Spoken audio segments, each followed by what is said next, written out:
I card कहाँ है तुम्हारा?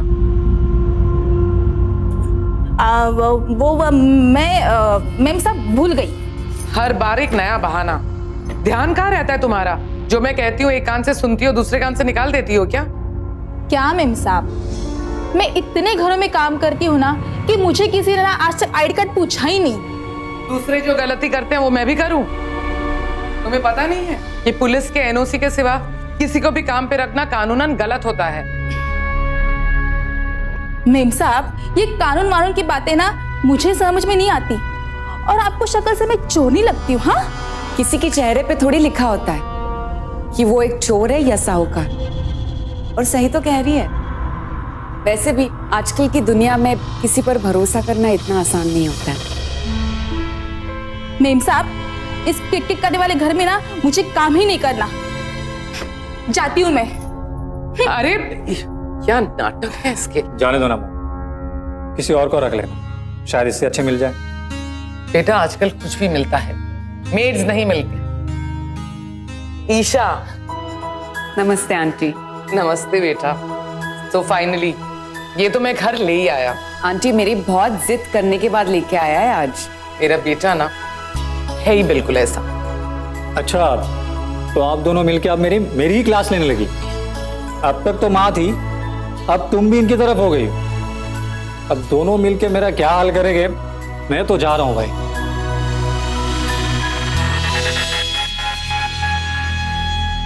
आंटी, क्या मैं आपको मम्मी बुला सकती हूँ? क्या हुआ बेटा? बस मेरी माँ नहीं है, तो आपको देख के मुझे उसकी याद आ गई। क्या मैं आपको मम्मी बुला सकती हूँ? ऑफ कोर्स बेटा, मुझे बहुत अच्छा लगेगा। वैसे तुम्हारी फैमिली में और कौन कौन है? बस मैं और पापा। हम एक्चुअली साउथ अफ्रीका से हैं। पंजाबी फैमिली है तो अपने देश और पिंड से बहुत प्यार करते हैं। बस इसलिए मैं यहाँ पे आ गई और पापा आ जाएंगे 1-2 महीने में।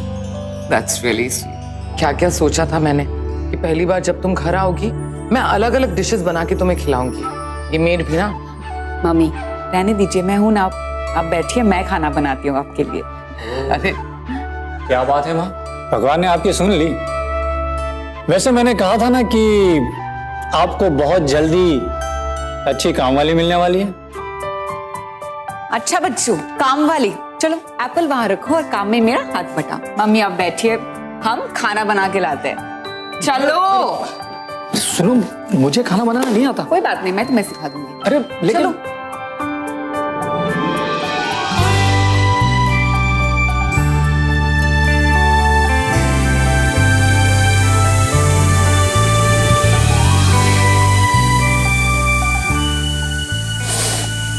ठीक है बाबा, तुम्हें माफ कर दिया।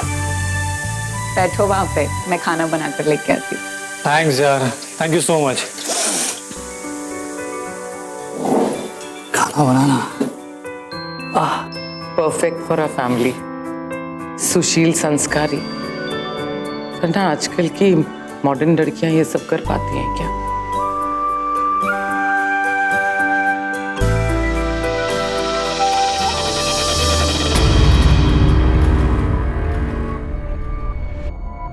ये ईशा इस हेयर स्टाइल में, मुझे लगता है मैंने पहले से कहीं देखा है।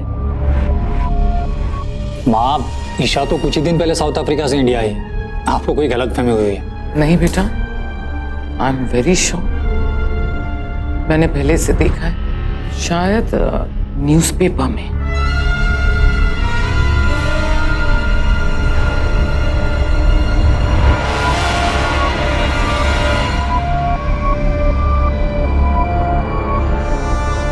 मम्मी ये लीजिए, टेस्ट कीजिए। ईशा, मुझे लगता है मैंने तुम्हारा फोटोग्राफ किसी न्यूज़पेपर में देखा है। न्यूज़पेपर? मम्मी क्या आप मेरा भी आई कार्ड मांगेंगे अब? ईशा, तुम्हारा भी सेंस ऑफ ह्यूमर कमाल का है। माँ को कोई गलतफहमी हुई लगती है। अब भाई मुझे बहुत भूख लग रही है, तो पहले खाना खाते हैं। बस थोड़ा इंतजार।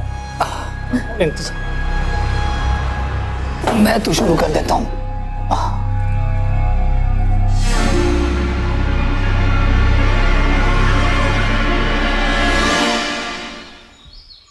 हमारा नहीं हमारा आ काम तुरंत हो जाइए, पैसा जल्दी ट्रांसफर करो। अब मेरा मुंह क्या देख रहे हो, जाओ। Good morning ma'am. बेटा, ये किसके अकाउंट में पैसे ट्रांसफर करने की बात चल रही थी?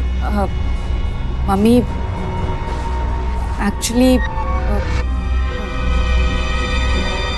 मम्मी कुछ नहीं, तो ईशा के डैड के बिजनेस में कुछ फाइनेंशियल क्राइसिस चल रहा है, तो मैं उनकी हेल्प कर रहा हूँ। बेबी, मैंने खुद 50 लाख रुपए ट्रांसफर कर दिए, बाकी के अगले हफ्ते कर दूंगा। You don't worry. अब चले? या बेटा, एक मिनट, एक्सक्यूज मी।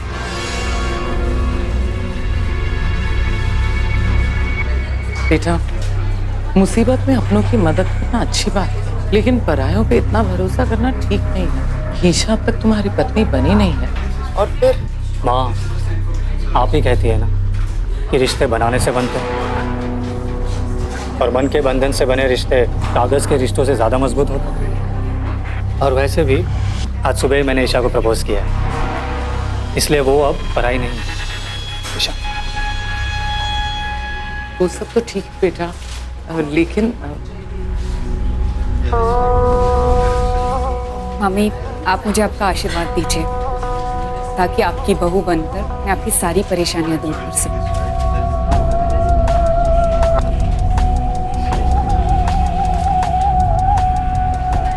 चलिए, लेट हो रहा है। हाँ हाँ चलो।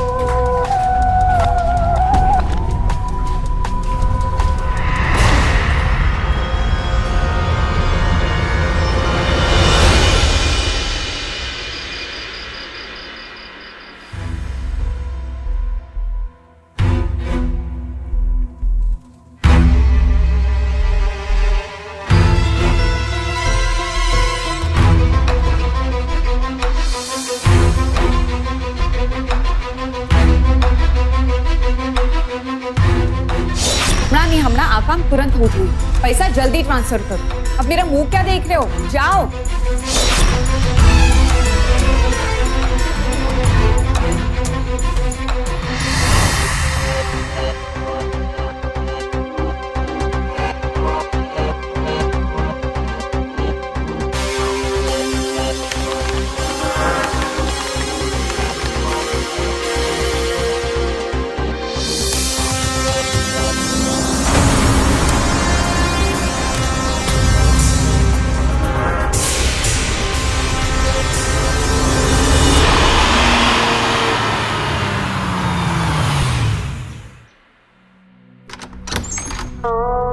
हेलो मम्मी, देखिए मैं आपके लिए आपके फेवरेट फ्लावर्स लेके आई हूँ, ऑर्किड। लीजिए ना। ईशा, तुम अचानक यहाँ पर? बताती हूँ। सो मम्मी, अपनी होने वाले बहू को आप क्या सरप्राइज देने वाली हो?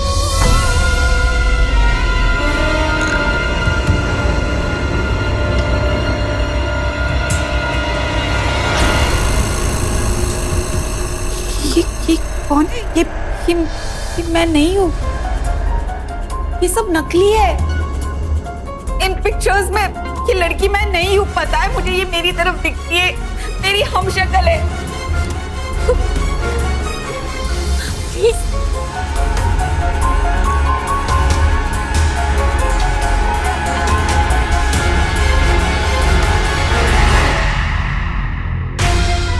आप लोग कुछ बोल क्यों नहीं रहे हो?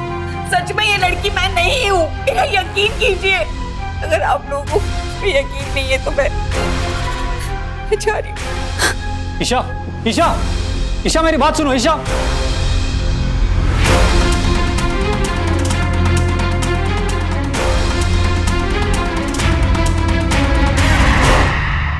मैं अक्सर सोचता हूं, कई बार आपसे भी कहा है कि हम लोग अपने जीवन में तकरीबन हर बात को लेकर बड़े सजग रहते हैं।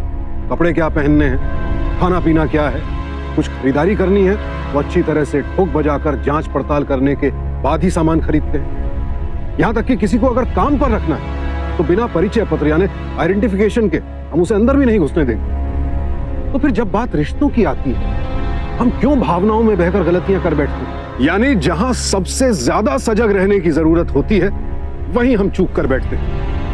और कई बार हमारी यही चूक, यही भूल हमें बर्बादी के कगार पर ला खड़ा करती है। कहने का अर्थ ये कि जब भी किसी नए व्यक्ति के साथ संबंध बनाए तो पहले उसके बारे में अच्छी तरह से जांच पड़ताल तो कर ले, वरना धोखा हो सकता है।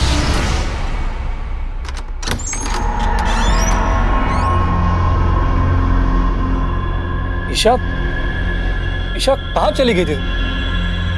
तुम्हें पता है मैं कितना टेंशन में था। ईशा, तुम्हारे बिना एक पल की जुदाई भी नहीं सह सकता।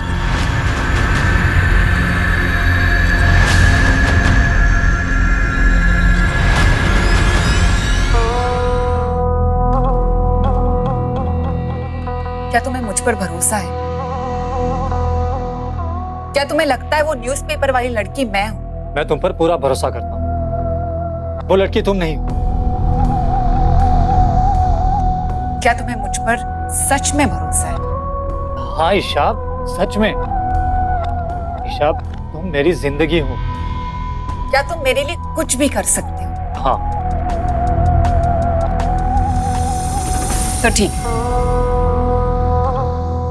मुझे अपने प्यार का इम्तिहान दो कि तुम मुझे सच में प्यार करते हो और मेरे लिए कुछ भी कर सकते हो। चलो मेरे साथ अपने कमरे में और एक पति की तरह मुझे प्यार करो।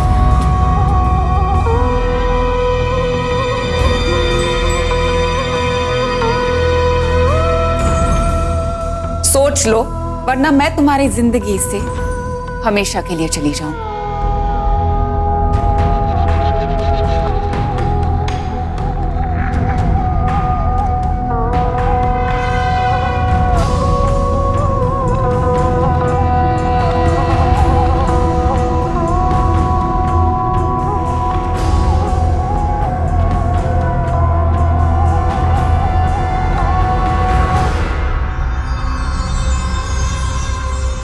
मैं तैयार हूं।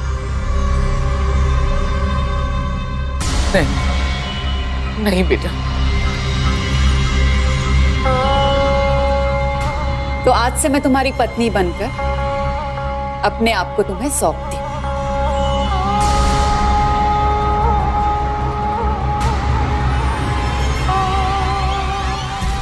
चले?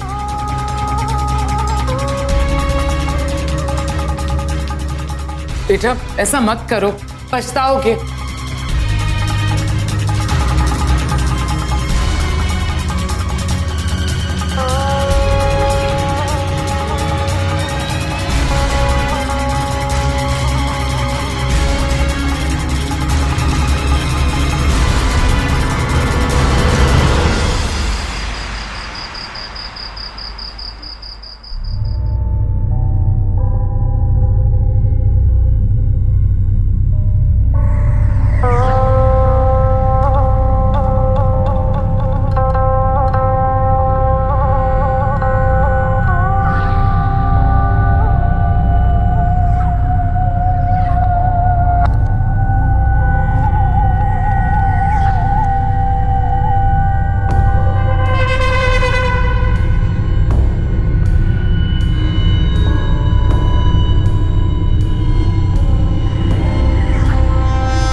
नौ महीने का दर्द, 28 साल की मैं पूरी मिट्टी में मिल गई। पता है बुढ़िया, पूरी रात तेरा बेटा एक भंवरे की तरह मेरा नाम गुनगुना रहा था। मेरी सांसों की गर्मी की तपिश में जलकर भस्म हो गया। मेरी बाहों की हथकड़ी ने उसे हमेशा के लिए मेरा गुलाम बना लिया है।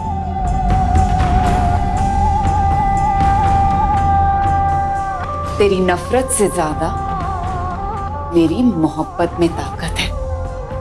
इसीलिए आज से जो मैं कहूंगी वो वही करेगा। जैसे मैं नचाऊंगी वो वैसे ही नाचेगा।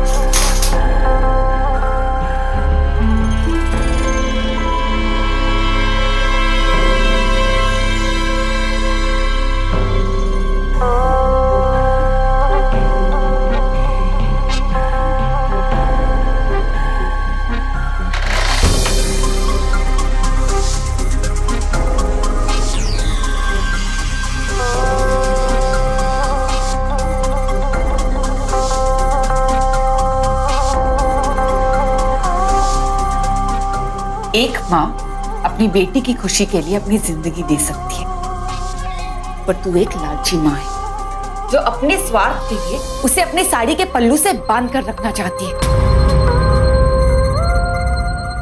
तुम जैसी लड़कियां जो अपने जिस्म का इस्तेमाल करके किसी लड़के को फंसाती हैं, जानते हो उन्हें क्या कहते हैं? बाजारू। एक माँ जो 9 महीने तक अपने बेटे को सांसें दे सकती है ना, तो वो अपने बेटे को तुम जैसी लड़की के चुंगल से बचाने के लिए कुछ भी कर सकती है। तुम्हारे लिए बेहतर यही होगा कि तुम हम माँ बेटे की जिंदगी से बाहर चली जाओ। नफरत करती हूँ मैं तुमसे, नफरत।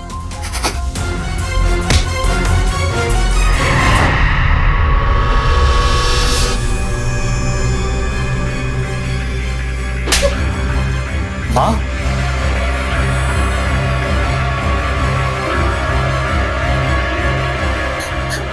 प्रमोद, तुमने मुझसे कहा था ना कि तुम्हें मुझ पर भरोसा है और तुम मेरे लिए कुछ भी कर सकते हो। तो आज तुम्हें मेरे साथ ये घर छोड़कर चलना होगा, क्योंकि ये औरत हम दोनों को कभी खुश नहीं देख सकती है। या तो तुम मुझे चुनो या तो इन्हें।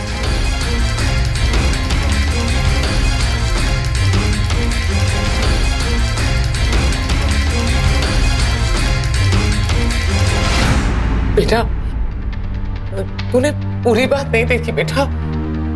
मुझे बहुत भला बुरा कहा इसने, फिर वो मुझ पे हाथ उठाना चाहती थी, मैंने तो उसे रोक के। बेटा, तुम मुझे छोड़ के नहीं जा सकते, तुम मुझसे बहुत प्यार करते हो ना बेटा। बेटा, बेटा मुझे छोड़ के मत जाओ। कितना आसान होता है ना हमारे लिए अपने बुजुर्गों को बेइज्जत करना, उन्हें गलत ठहराना, उनके अनुभवों को अपने अहंकार में नजरअंदाज कर देना। क्यों भूल जाते हैं कि जो दिखता है वही सच हो? ऐसा नहीं है। इतने कमजोर क्यों हो जाते हैं कि अपने परायों में सही गलत में भेद ही नहीं कर पाते? और हमारी यही कमजोरी हमें कई बार बहुत बड़ी मुसीबत में डाल देती है।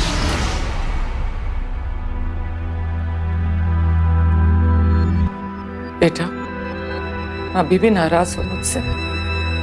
प्लीज प्लीज घर आ जाओ, तुम्हारे बिना घर बहुत सूना लग रहा है, मुझे माफ कर दो बेटा।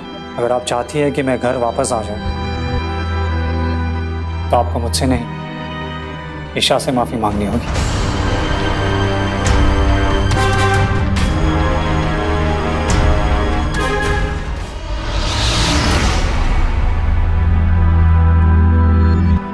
बेटा, अभी भी नाराज हो मुझसे? प्लीज प्लीज घर आ जाओ, तुम्हारे बिना घर बहुत सूना लग रहा है, मुझे माफ कर दो बेटा। अगर आप चाहती है कि मैं घर वापस आ जाऊं,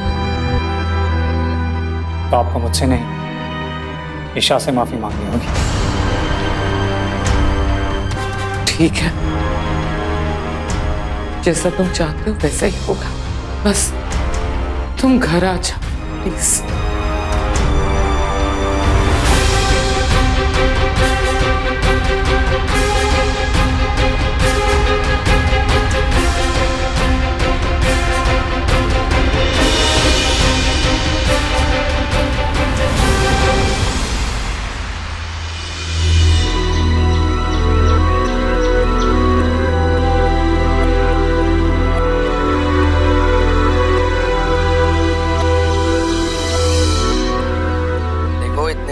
पैसे आएंगे तो अगला काम हम कब शुरू करेंगे?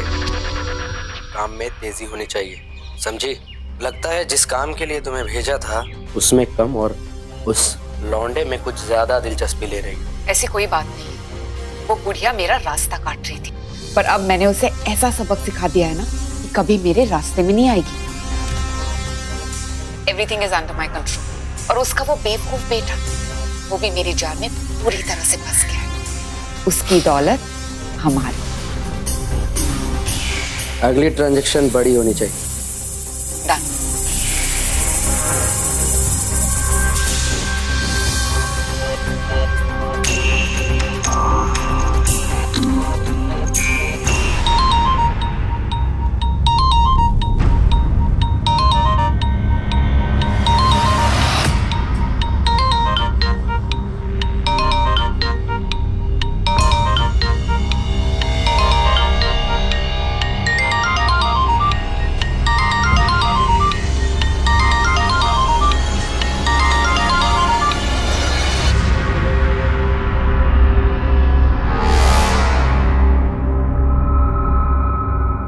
माँ का फोन?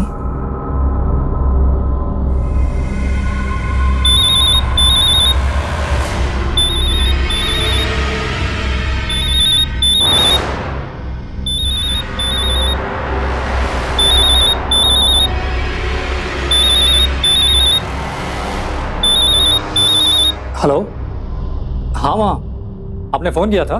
बेटा, बेटा, क्या आपने ईशा से बात की? बेटा मेरी। हाँ माँ, हेलो हेलो।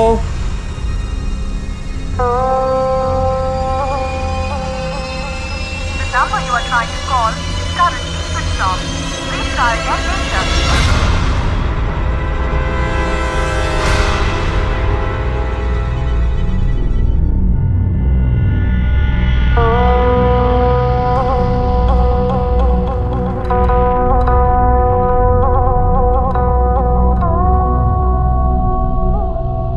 क्यों तू अपनी बच्ची कुछ जिंदगी के साथ खेलना चाहती है?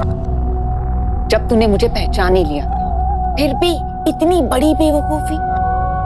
अपनी बेटी की जुदाई में हड़बड़ाकर तुम मुझसे पंगा लेने आई थी ना।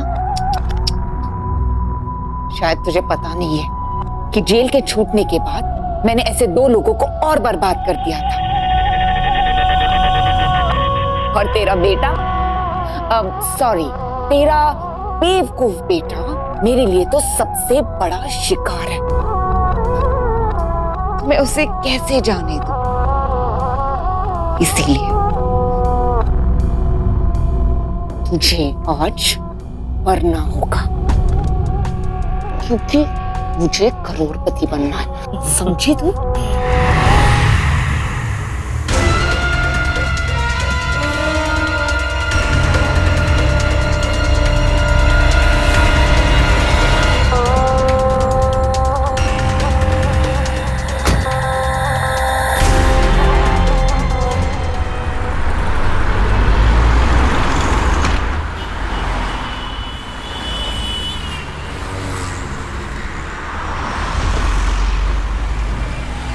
ठीक तो ना जान?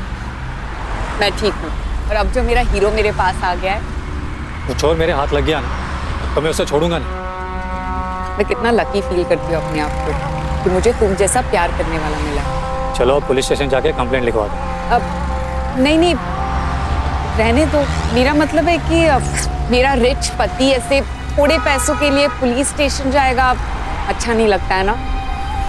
चलो ना कहीं घूमने चलते हैं। नहीं, आज घूमने नहीं जाना। तुम्हें पता है, माँ ऑफिस आई थी, मुझसे सॉरी कहने लगी, लेकिन मैंने भी कह दिया जब तक ईशा माफ़ नहीं करेगी मैं भी नहीं करूँगा। बस इतना सा सुन के उन्होंने कहा कि वो तुमसे मिल के तुम्हें सॉरी कहेगी, इसलिए घर चलते हैं। माँ कभी भी घर पहुँच सकती है। इनफैक्ट मैं उन्हें अभी फ़ोन करके बता देता हूँ।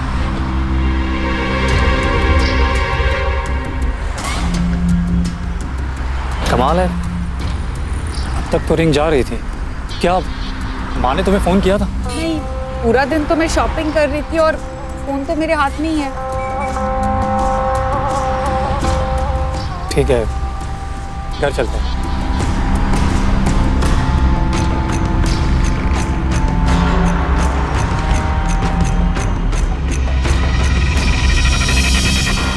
गाड़ी थोड़ी दूर पार्क की है इसलिए।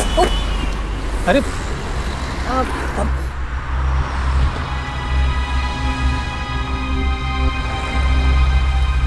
मुझे पता नहीं था तुम सलवार कमीज भी पहनती हो। वो मैंने सोचा कि मॉम को इम्प्रेस करने के लिए मैं सलवार कमीज पहनूं। और तुम तो जानते हो ना मेरे लिए माँ का प्यार कितना मायने रखता है। पर मम्मी तो मुझसे नफरत करती है। तुम टेंशन मत लो, सब ठीक हो जाएगा। ठीक है, चलो अब चलते हैं, बहुत लेट हो गया।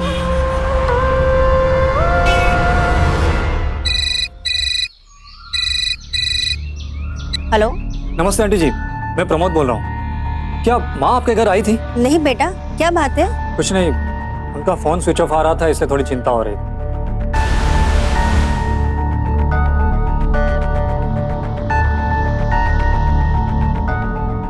ऐसे टेंशन लेने से मॉम भी वापस आ जाएगी। चलो थोड़ी देर रिलैक्स कर लो। नहीं शाम अपने उस वाले घर में जाते हैं, हो सकता है कि माँ वही हो। चलो।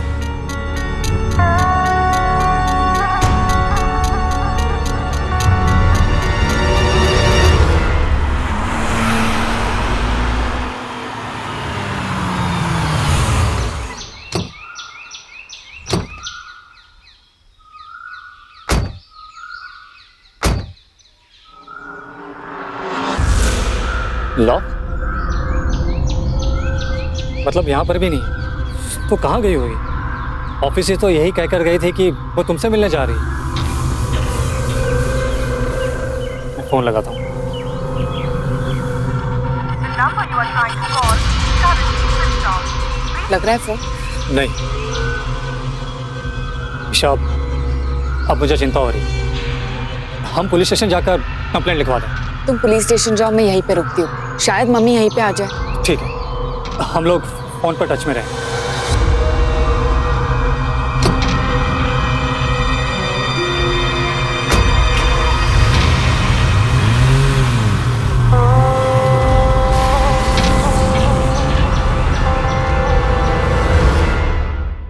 सर, पिछले कई घंटों से आप कह रहे हो कि मां मिल जाएगी। अब तो रात भी हो चुकी है। पता नहीं कहां और किस हाल में होगी मेरी मां। देखिए मिस्टर मेहरा, हमें आपसे पूरी हमदर्दी है, लेकिन हम कोशिश के अलावा कर भी क्या सकते हैं। हर पुलिस स्टेशन में हमने आपकी मां की फोटो भेज दी है। जैसे कुछ पता लगता है हम आपको इन्फॉर्म कर देंगे। और वैसे भी हम 24 घंटे से पहले गुमशुदा की रिपोर्ट दर्ज नहीं कर सकते। आप प्लीज घर जाइए।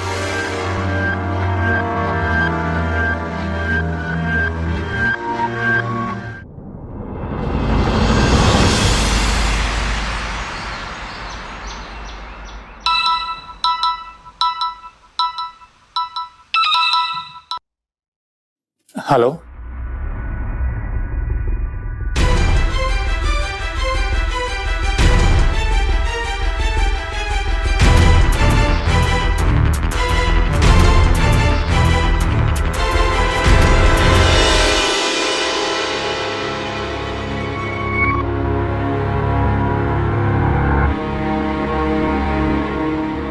माँ, माँ। ईशा देखो ना, माँ को क्या हो गया। मिस्टर मेहरा, हमें आपकी मां की लाश द्वारका सेक्टर नंबर 14 से मिली। ये एक लूटपाट का केस लगता है, लेकिन आप चिंता मत कीजिए। जिस किसी ने भी आपकी मां की हत्या की है, पुलिस से वो ज्यादा देर तक बच नहीं पाएगा। लेकिन आप प्लीज अपने आप को संभालिए।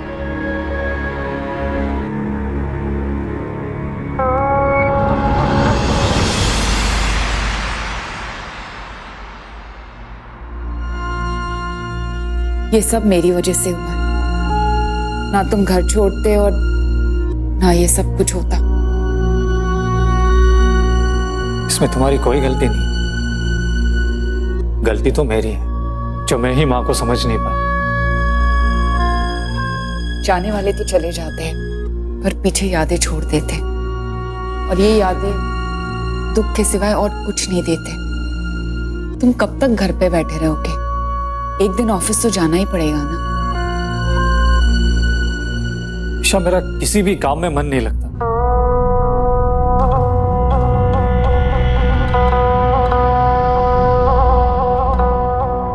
देखो, ये सही समय तो नहीं है, लेकिन क्या करूं, मेरे ऊपर भी प्रेशर है पापा की वजह से। तुम तो जानते हो ना, पापा कंप्लीटली डिपेंडेंट है हम पर। और तुमने प्रॉमिस किया था पापा को कि तुम पैसे ट्रांसफर कर दोगे। मतलब जाने वाले चले गए हैं, अब जो जिंदा है उनके बारे में सोचो।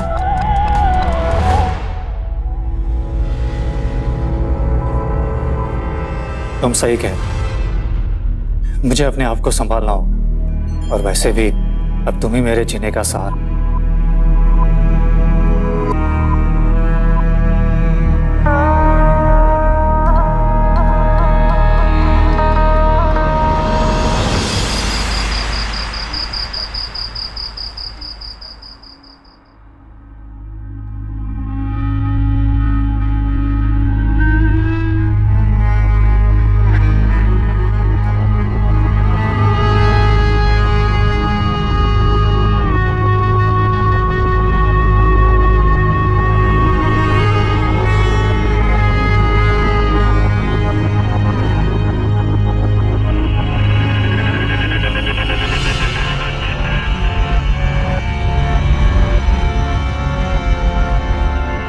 ये नया सलवार सूट उसने डस्टबिन में क्यों फेंक दी?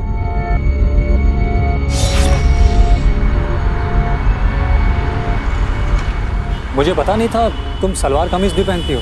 वो मैंने सोचा कि मॉम को इम्प्रेस करने के लिए मैं सलवार कमीज पहन लूं।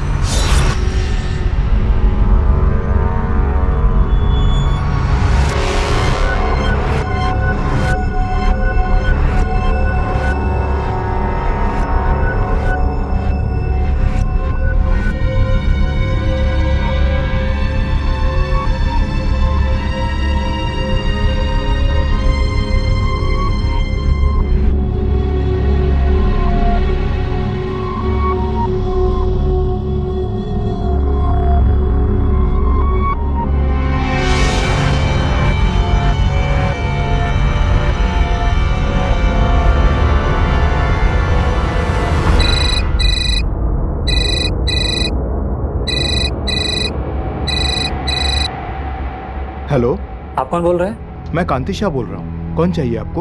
आप मेरी माँ ज्योत्सना मेहरा को कैसे जानते हैं? ओह, तुम ज्योत्सना बहन का डिगरा बोल रहा है। मैं उस बदनसीब बेटे का बाप बोल रहा हूँ जिसकी दौलत उसे कभी खरीद के वापस नहीं ला सकती क्योंकि उसकी प्रेमिका ने उसकी जान ली पैसों के लिए। लेकिन मेरी माँ ने आपको फोन क्यों किया था? ज्योत्सना बहन को मेरे बेटे और उस हत्यारीन प्रेमिका की तस्वीर चाहिए थी, सो मैंने भेज दी।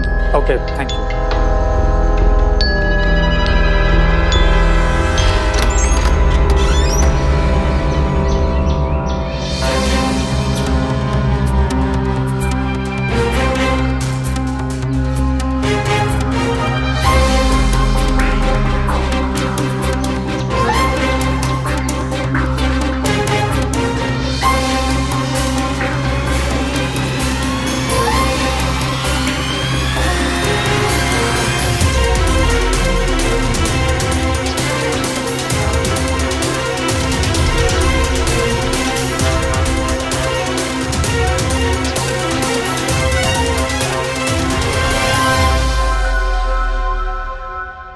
अरे प्रमोद, कहाँ थे तुम?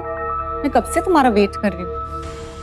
क्या बात है, आज बहुत सुंदर लग रही हो।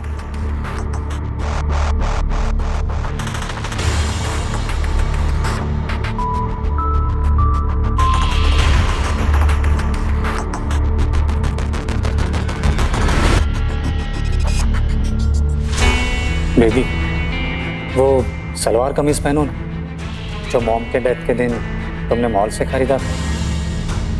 वो तुम पर ज़्यादा अच्छे लगे। एंड यू नो, मैंने डिसाइड कर लिया, अब मैं ऑफिस जाकर अपना काम संभाल लूँगा। That's a very good thing. अब वो पैसों के बारे में याद है ना तुम्हें? डोंट वरी, तुम्हारे पापा के पास पैसे पहुँच जाएंगे। ठीक है, अब मैं चलता हूँ। अरे इतनी भी क्या जल्दी? वैसे भी इतने दिनों से तुम स्ट्रेस में हो, क्यों ना तुम और हम? आज नहीं, आज थोड़ा जल्दी में।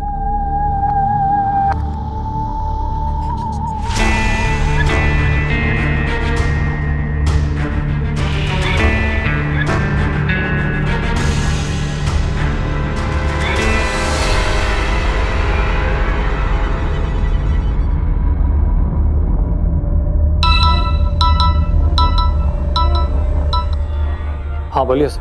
हेलो मिस्टर मेहरा, हमने आपकी माँ की फोन की डिटेल निकाल ली है। जिस लोकेशन से आपकी माँ ने आपको फोन किया था, ठीक उसी जगह से दूसरे नंबर से आपको कॉल भी आया था। वो दोनों की लोकेशन सेम थी। और वो लोकेशन मेरा फार्म हाउस है। मदद करने के लिए बहुत बहुत शुक्रिया सर। ओके।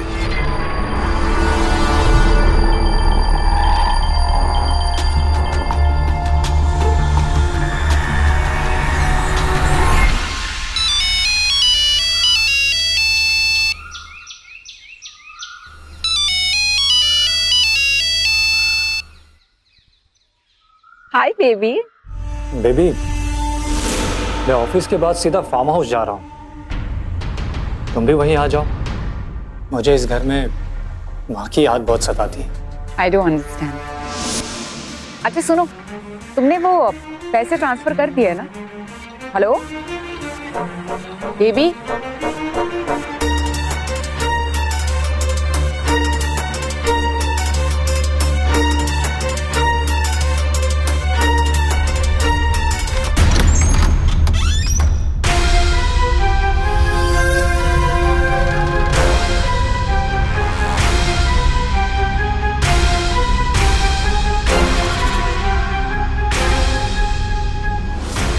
वेलकम काजल,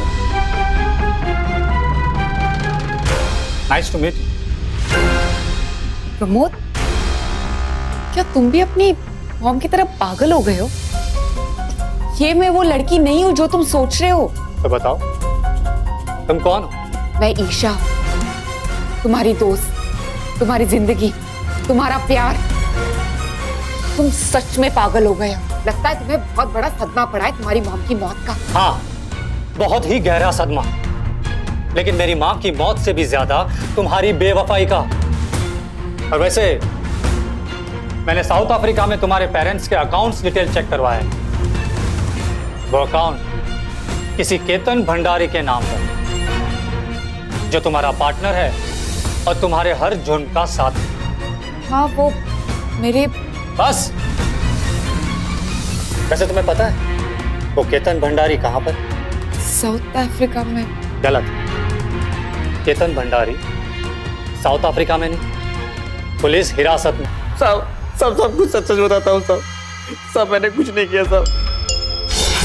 और अब तुम्हारी बारी। वैसे तुम जैसे लालची इंसान को तुम्हारी लालच नहीं पकड़ा दी, ना ही तुम बार बार डिमांड करती पैसे ट्रांसफर कराने की, और ना ही मेरा ध्यान तुम्हारी लालच पे जाता, और ना ही तुम पकड़ी जाती। हाँ, मैंने ही तुम्हारी मॉम को मारा है, और भंडारी को कॉल भी मैंने ही किया ताकि वो अपने आदमी भेजे हमारी मॉम की लाश को ठिकाने लगाने के लिए। हेलो भंडारी, मेरे हाथों से उस बुढ़िया का खून हो गया है। अपने आदमी बुलाकर उसकी लाश ठिकाने लगा दो। तुम फिक्र मत करो, मैं देख लेता हूँ।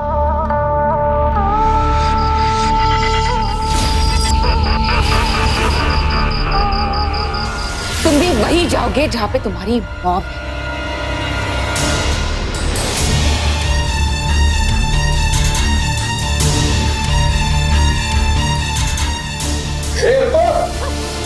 नहीं तो गोली मार दूंगा। चाकू लो इसके हाथ से और अरेस्ट करो इसे। ले चलो। प्रमोद प्लीज मुझे माफ कर दो, प्लीज। प्रमोद मुझे माफ कर दो। प्रमोद प्लीज। प्रमोद मैं तुमसे बहुत प्यार करती हूँ, प्लीज मुझे जाने दो प्रमोद। एक कहावत है, लालच बुरी बला है। ईशा के लालच ने उसका असली रूप पूरी दुनिया के सामने उजागर कर दिया। लेकिन असल मुद्दा यहाँ यह है कि जब तक हम अपनों और परायों में अंतर करना नहीं सीखेंगे, लोगों पर अंधा विश्वास करना नहीं छोड़ेंगे, तब तक ईशा जैसे लोग तो अपना उल्लू सीधा करते ही रहेंगे। इसीलिए आप सबको यही सलाह है कि जब भी कोई नया रिश्ता बनाए तो उस इंसान के बारे में पुख्ता जानकारी जुटा लें, और जब भी आपका कोई शुभचिंतक किसी चीज के बारे में आपको आगाह करे तो एक बार उसकी बात के लिए सोचें तो जरूर। दूसरों को तो सभी समझाते हैं, लेकिन कभी कभी खुद को समझाने से कई बड़ी समस्याओं का हल निकल आता है। काश के प्रमोद ने अपनी माँ की या फिर अपने दिमाग की ही सुनी होती तो उसे ये दिन कभी ना देखना पड़ा। खैर, लालच, धोखे और अविश्वास की इस कहानी का अंत तो हुआ। ईशा को उसके किए की सजा उम्र कैद के रूप में मिली, लेकिन प्रमोद को भी तो एक छोटी सी गलती की इतनी बड़ी सजा मिली जिसे अब वो उम्र भर भुगते। यानी जरा सी सावधानी हटी और दुर्घटना घटी। तो इसीलिए सावधान रहें, क्योंकि सावधानी आपकी सुरक्षा आपको।